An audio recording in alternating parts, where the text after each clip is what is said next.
mbokk yi asalaamaaleykum wa rahmatullahi taala wa barakaatu ginnaaw bu nu sant yàlla julli si Yonent bi sallallahu alayhi wa sallam. itam suñu jàmbaar ji jëwriñam Serigne Lamp Fall Diop di xalifab Serigne Niane Diop di ko ñaanal mu yàgg fi lool ànd ak wér ñoo ngi fii tey Touba kër Serigne Niane Diop defee bis bu màgg bis bu alxuraan ak xasida daayira bii di ko taxawal muy daayira Jaalibatul Maraaxib Touba kër Serigne Niane Diop di ko ànd ak seen jëwriñ ji di Cheikh Ibrahima Diop kennal Cheikh Ahmadou Bamba. ginnaaw loolu doon nañ fi amal ay reportage yu am solo ñu ngi fii tey ginnaaw bi ñu jógee ci njàngum alxuraan mi jëm ci bindkat yi nga xam ne doon am na ay xasida yu ñu doon bind ginnaaw loolu ñu jàll fi si waañ bi doon seetu waañ bi xool naka la ñuy taxawee ci bis bi xam naa ñoo ngi fekk suñu jëwriñ yàlla dogal na liggéey bi ci loxoom lañ ko teg muy Serigne Modou Sanna Diop yàlla dogal mu taxawul liggéey waañ bi depuis ay at ñu teg ko ci loxoom mu ciy doxal taxawaay bu am solo kon nag sëñ Sanna bismillah ñu ngi lay ziar bu baax a baax. asalaamaaleykum wa rahmatullahi taala wa barakaatuh. gannaaw bañ leen nuyoo kenn ku ne sa tur sant di ñaanal Cheikh Amadou Mountakha suñu borom yàggal ko fi ak borom penc mi nga xam ne muy sëñ Lamp Diop saa borom yàggal ko fi ak bépp rakam rek ñoo ngi lay dugal ni ci nuyu sëñ Lamp boobu. kon comme li nga wax rek bis bi nag mooy kuréel gu ñu naan Jaalibatul Maraaxib ñoo koy taxawee Touba kër sëñ Niane Diop ànd ko ak sëñ Ibrahima Diop kennal borom Touba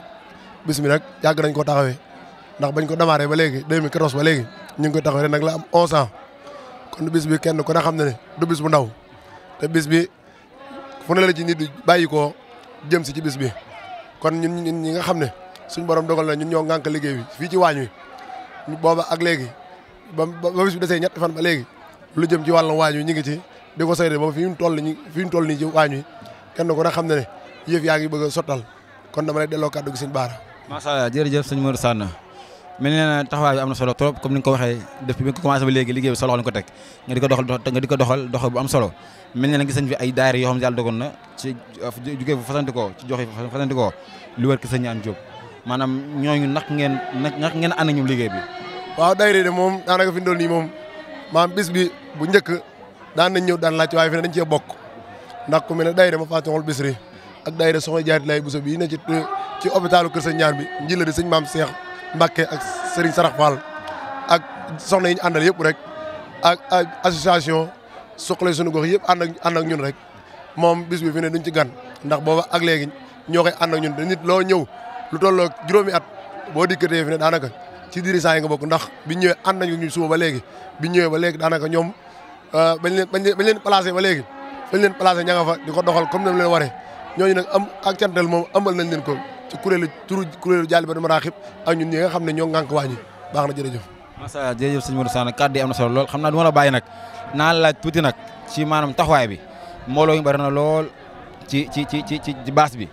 yàlla na fu ne nit jógee na fa ñëw ànd ak bis bi waa daara Jaalibatul Maraaxib ndax ngeen waajale mbooloo mi ci wàllum berne. waaw berne yi de comme nañu ko daan waajale rek ren nag dañoo nekk jamonoy nawet kenn ku ne xam na ko dañu doog a dugg ci nawet fi ne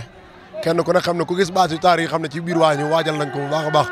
xam naa ne da nga leen ko wan ci image yi jël nañ ko préparé nañ ko tey bu ñëwoon ba séddale aji tamit préparé nañ ko foo xam ne danañ ko mën a dugal ba nga xam ne tey bu suñ borom do indi ci soobam li ko soob daana foog nañ ne danañ ci mucc ren préparé nañ ko ci ay base yu mucc ayib ren lépp loo xam ne organisation waañ laaj na ko def nañ ko bis bi andi nañ ci loo xam ne mosuñ koo déplacé fu ne déplacé nañ fi loo xam ne baax na ci waañ déplacé nañ ko andi ko ci biir waañ yi kon daal maa ngi sant bu baax a baax di sant nag site bi nga xam ne mooy Wakana Haqqan TV ndax bañ ko dalee ànd ak moom yàgg na lool te yokkuwut kenn ku ne xam ne liggéey bi métti na te yow sëñ Cheikh Bara Diop yaa ko yor te boobaag léegi ci biir kuréel nga bokk waaye doo sonn kon ñoo ngi leen di ñaan site bi nga xam ne mooy Wakana Haqqan képp koo xam ne yaa ngi koy seetaan nga jéem a abonné ci képp koo xam ne yaay na ci li biir kër sëñ Niane ak li ko wër Wakana Haqqan TV nga jéem cee abonné ndax yëfi suñu yëfa si suñu door kii la tàmbalee ki ko yor nag mooy sëñ Cheikh Bara Diop mii maa ngi sant bu baax a baax Baara jërëjëf. macha allah jërëjëf sëñ Modou Sanna kàddu yi kawe na am na solo yàlla na Sëriñ Tuubaa defal tawfiix maanaam liggéey bi yàlla na sa loxo yàlla nañ ci am lu kawe seen jort barke Seexul Xadiim jërëjëf.